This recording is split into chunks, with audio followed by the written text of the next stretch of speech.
Good morning, evening, night, and day, ladies and gentlemen. Hello, everybody, and welcome back to another FimFiction reading. My name, of course, is Landon, and today I'm going to be bringing you a story about the request of Mr. Anamorphio, Ghost Nappa Haunted Unicorn, by Amante. It was yet another fine day in Ponyville. The sky was clear, birds were singing, foals were out playing. Everything was absolutely perfect. This perfection was currently being admired by a certain alabaster unicorn from her workroom window. She gently stroked her cat, Opalescence, who was being pleasantly cooperative today. "Tell me, Opal, what do you think I should do on such a wonderful day? It would seem like such a waste to spend it cooped up in here." She looked back at the patterns that had yet to be cut, dresses that had to be sewn, gowns that needed to be pressed, and a whole assortment of things that only a dressmaker could identify. Well, I suppose visiting a friend couldn't possibly hurt. After all, Vegeta. The unicorn's eyes widened as she was overcome by shock. She glanced around the room and checked under a few things before taking a step back. "I could have sworn I heard some pony," she said just before shrugging. "Perhaps I am a bit too overworked. I'm starting to hear, 'Hey, are you a pony? Oh, are you a talking pony?'" Well, she was on alert now. Some pony was definitely here. "Who's there? I know I'm not imagining things. Now come on out." Well, someone seems a bit grouchy. Putting on the most menacing face she could, without causing any wrinkles, of course. "I'm serious. You know you won't find me anywhere." "Oh, and why exactly wouldn't I?" "'Cause I'm a ghost from another planet. Boo." Rarity opened her mouth, then closed it. Then opened, then closed. Rinse and repeat for a few more times. She considered what this voice was claiming itself to be, then considered what the world she lived in, which had manticores, timberwolves, sasquatches, changelings, and a large assortment of other things. Maybe ghosts weren't too far out there. "Hey, Pony, did you forget how to breathe? 'Cause it's real easy, you know." Rarity took a step back as she mentally prepared herself for what she was about to do. "No, I did not forget how to breathe, but I thank you for your concern. May I ask who it is I have the pleasure of speaking with?" "I am Nappa." "Nice to meet you, Mr. Nappa. Why don't you tell me more about yourself?" "I'm a Saiyan from planet Vegeta. Oh, have you seen Vegeta?" "I'm afraid I haven't. Do you think you could describe him for me, or perhaps what you were doing when you last saw him?" "Well, he's short, real spiky hair, very, very angry, and he likes killing things. The last thing we were doing was killing a bunch of guys to get some Dragon Balls so we could make a wish and get some panties. Or was it pandas?"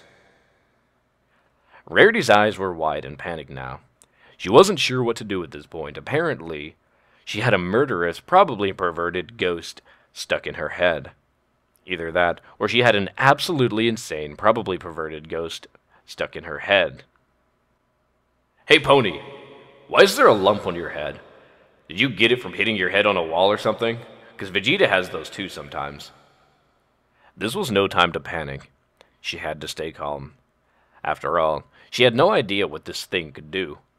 Ghost or not, perhaps Twilight would be able to provide her with some assistance. She walked toward the door whilst grabbing her coat in her magic. "Whoa, your lump lit up. Whoa, those things are floating.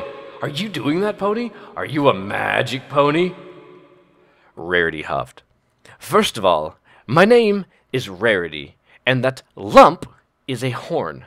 Yes, I am causing these items to float, and finally, I am a unicorn, good sir." "All right. Hi, Rarity. Are we going out or something?" That was easier than she thought. "And if you must know, we are going to visit a friend of mine. She may be able to help you find this, Vegeta." "Oh, does that mean we get to see more ponies?"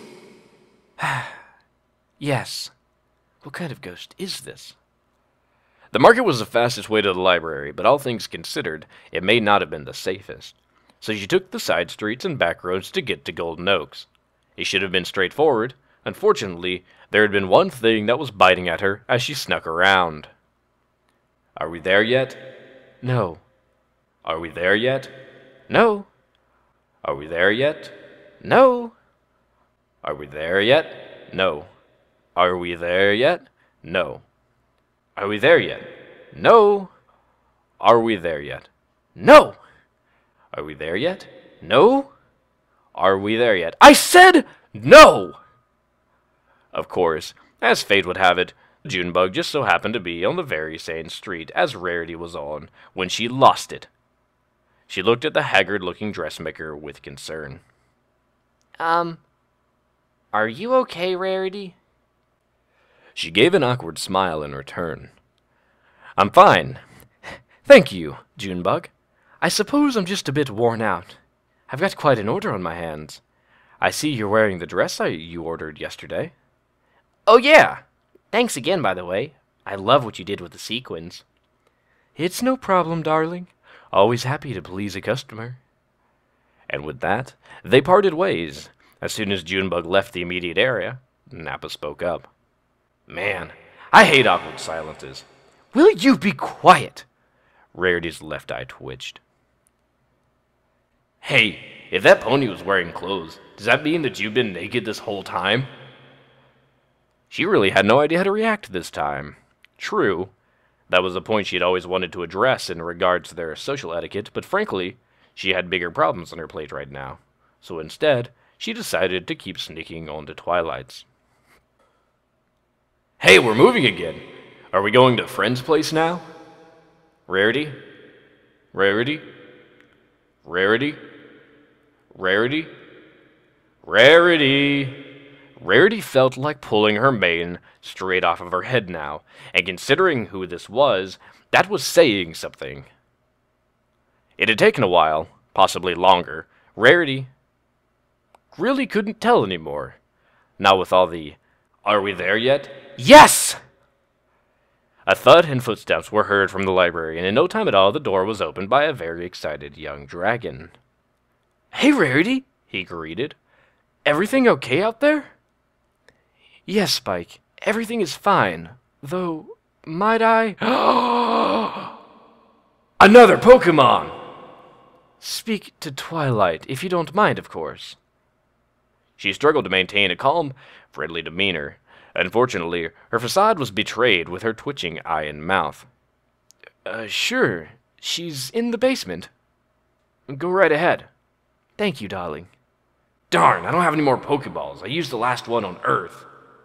Rarity really couldn't care less at this point, so she went straight for the basement. And when she got there, she saw, hey, a purple pony! That one looks weird. Twilight, diligently going over what looked like a chemical experiment. She approached the purple mare and, ooh, is that pony doing science? Immediately dropped to the ground and grabbed her friend's fetlocks. Twilight! She began in an exaggerated, though justified voice. You have to help me. I'm being haunted by an insane ghost called Nappa that simply will not shut up. Twilight was taken aback by her friend's sudden arrival and outburst. She lifted, hey, I thought you said you could help me find Vegeta. Her friend backed to her hooves and looked her in the eye. Rarity, did you just say you were being haunted? Rarity was clearly desperate. Yes, please, Twilight, you have to help me. Well, I can try something.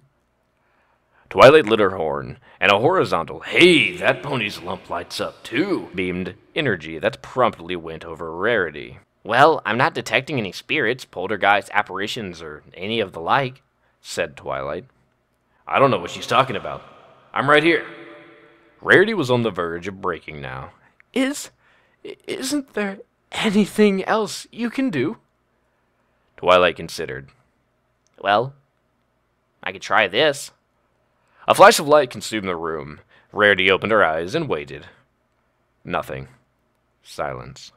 Sweet, sweet silence. She gave a sigh of absolute ecstasy. Thank you so much, Twilight. Why, I simply don't know how to repay you. Twilight smiled at her friend. It's fine, Rarity. No problem at all. No, that simply won't do. I'll figure out some way to repay you, but for now, I have an order to accomplish. Ta-ta, darling. After she left, Spike approached Twilight. So what spell did you cast, Twilight? Inquired the assistant. Twilight smiled once more. Nothing but a simple restoration spell. I usually use it when I need to get some studying done and it's the middle of the night. I figured Rarity might have overworked herself again, so I thought she'd need it. Huh. Guess it worked then. Rarity was looking over a pattern for fine silk gown. She considered adding a bit more plumage to the back. After all, that would greatly complement the "Hi, Rarity!" The scream that day pierced the heavens. But I just cannot believe that with all these brilliant stories, people find the time to rant and rage about real-life fiction shit that makes them Mary Sue. Mostly they ignore the fact that it's just a show. I just wanna make them see, but I'm probably unique, 'cause it's all just fantasy. It's all fanfic to me.